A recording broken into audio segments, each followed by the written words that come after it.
Sticking with the theme of, stars and music stars, Duke Dumont, we know him, he's one of the biggest international DJs across the world. Now, he was in Cape Town not so long ago, and Kat had the opportunity to sit down with the man himself. Let's check it out. Off stage, he goes by his birth name Adam George Diamond, but Duke Dumont is better known for some sensational pop-hit remixes and chart-topping original tracks. As one of the best producers and DJs in the world, Duke Dumont is quite used to having crowds of people screaming his name. But before he hits the stage and spins the decks, we've got the privilege to chill with the man to find out what makes him tick. For 6 years, Dumont honed his craft as a remix producer before he focused on producing his own original tracks, and his years of hard work have paid off. Adam, welcome to South Africa, welcome to Cape Town. A lot of your fans obviously know you as Duke Dumont, but for our viewers that don't know your backstory, where did that name come from? I always felt it was important to be able to segregate your mind from a stage persona to an everyday persona, because your ego can be overinflated if there's 20,000 people or whoever chanting your name. Then maybe you start to think you're great, and it's no, they appreciate your music. And that's just part of the job. I mean, it's great being on the stage. It's great, playing music, but it's not real life. So you need to be able to balance both. We at Expresso are very big fans of yours. Ocean Drive is one of my favorite songs. I actually had the chance to perform it in front of a live crowd. When you make music that charts constantly like that, does it put pressure on you as an artist to keep on creating good music? To have successful music, for the case of being successful, isn't actually the hardest thing in the world. The hard bit is trying to make music that is actually relatively good or will sound good in 3 or 4 years, 5 years down the line. And I think Ocean Drive is probably the first song I've done which I think's aged better than any of the other songs. I mean, I made Ocean Drive a year and a half before it was released.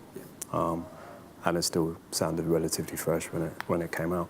I think I have a lot more to offer, and when I get back from South Africa, the next 3 months is just dedicated to making music. You also once said that you're in your most best comfort zone, I guess, when you're in a studio and you got your cup of tea there and you're producing music. How does the creative process of your music making work? The way I work is I would spend like maybe 4 hours in the studio and try and make as many ideas, like 8-bar, 16-bar loops, put them in a folder and do that for about 5 days. So say I'm at home for 7 days. At the end of the week, listen to what the best ones are, put them in a folder. So you've probably got 30 ideas at the end of the week. Put them in a folder. At the end of the month, listen to the best ones. At the end of the month, you've probably got 4 really good ideas and about 36 not so good ideas. That's where I'm at now, where I'm not so concerned about having the most popular song in the world, but I want to make albums now. I want to set up a legacy of music, because I look at acts that I'm really into, whether it's acts like Chemical Brothers or Daft Punk.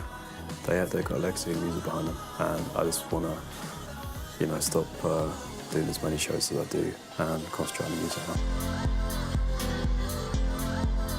Dumont made his first trip to South Africa to play at a Sunset Festival in Cape Town and get a taste of the local music scene. Over the years, the DJing scene has changed. It's kind of become a bit easier for people to make music. What do you make of that, especially given the fact that you are such an invested artist and somebody who wants to really perfect their craft? It's a tough thing. It's this culture that anybody can do it. And the great thing is everybody can do it. But the worst thing is everybody can do it. But I love the fact that now it's accessible to everybody, because it never used to be. And I believe that everything should be accessible to people, and the best should rise through. Now that he's prepared with an all-important vernacular phrase, we can't wait to welcome Duke Dumont back to South Africa. I'm really super excited to be playing Cape Town, playing Africa for the first time. What would be nice though is to come back to South Africa and do a proper tour. Come through Joburg, play some clubs. I just want to come back here and experience real South African music.